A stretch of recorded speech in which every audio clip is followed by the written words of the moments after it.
Welcome back. You're still watching FinWeek Money Matters. The new broad-based Black Empowerment Amendment Act and codes of good practice have been designed to place a much bigger focus on Black ownership and also criminalize offences such as fronting. The idea is to enforce a change in spending by government departments and state-owned enterprises. But will the new legislation cripple private companies and small businesses?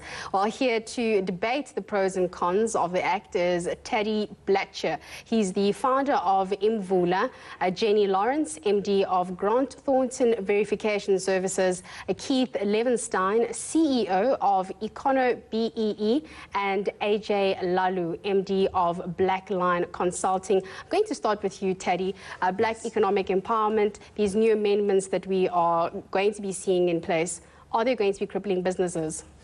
Tamisha, they're definitely far-reaching, these changes.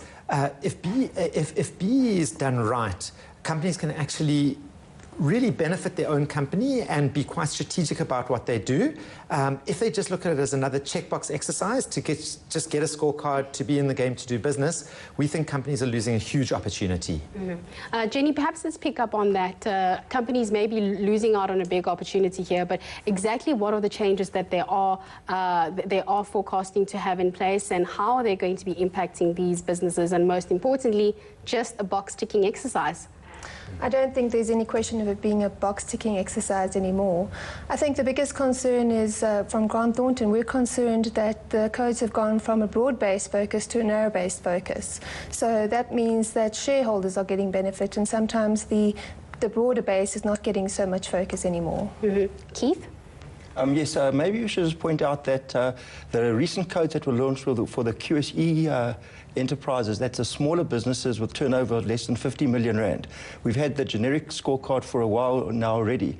So it's right now that the ministers issued the smaller scorecard, and that's for comment. They're supposed to be 35 days, but they're actually going to make it 60 days comment around the smaller businesses. So it's the smaller businesses that need to listen and understand what the draft codes are saying for them. AJ, would you say the smaller businesses are getting the type of support? Do they understand what's expected from them? And is this just another part of red tape for them in order to function in South Africa?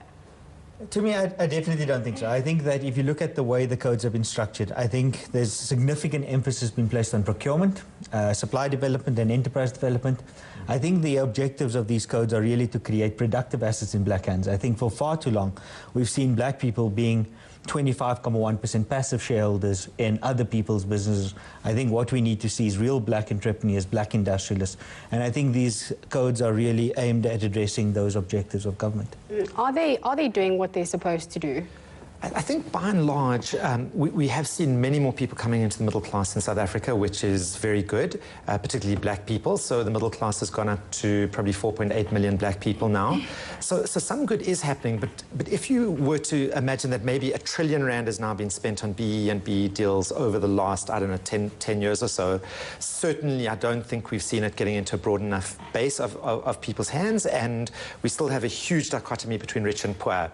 So I agree with what Jenni was saying, but it is still possible to do the codes in a way that is very broad-based. And we've got a broad-based trust that helps black youth gain access to either education or entrepreneurship, helps people to build up businesses, etc. So the codes really are a huge opportunity to bring mass change in the country, and I think that that's what we need to see, is not just a few people becoming wealthy. Jenni, would you say some of these codes may end up forcing underqualified people into leaders of position or leadership positions? There is that opportunity. I think the opportunities in the codes need to be properly understood and explored by companies who are afraid of them at the moment. In 2007, when the initial codes came out, people were terrified of what it would mean for business, and people have found lots of opportunities to improve their businesses as a result of BEE. And I don't think they need to be necessarily scared of the new codes. They just need to understand and prepare.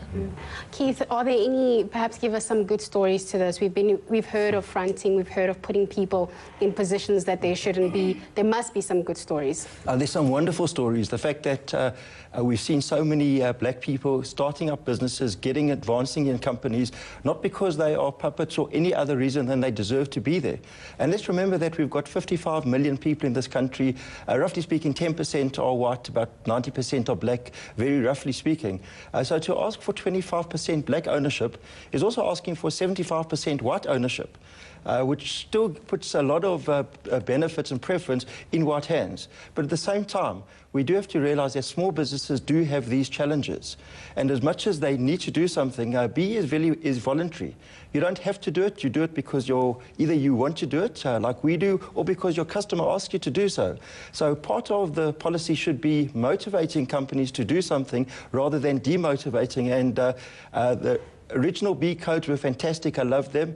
The generic codes aren't bad either, the updated ones of 2 years ago. But right now, the new QSE codes are slightly more stringent. It is going to add a little bit of red tape onto companies. They need to do so, but remember, small businesses, you've really got sometimes a one-man business, or the MD does everything in the entire business. Now he's got to do a little bit more work. He needs to realize that he's got to do it because that is going to make him give him huge opportunities. AJ, I really have to wrap up, but you're a consultant. What perhaps, maybe if you can sum it up in 30 seconds or less, is perhaps the biggest hurdle that you have businesses coming to you with? As Keith said, BEE is optional, but when they do come to you and they're having this consultation process, what's top of mind for them? I think the key issue is obviously ownership, and I think it will be for a long time. I think that many large companies have substantial challenges in terms of maintaining or retaining their black ownership status, and also how to fund these things. You know, if you take Sasol and these big companies, we're talking billions of rands of investment required to enable them to be empowered.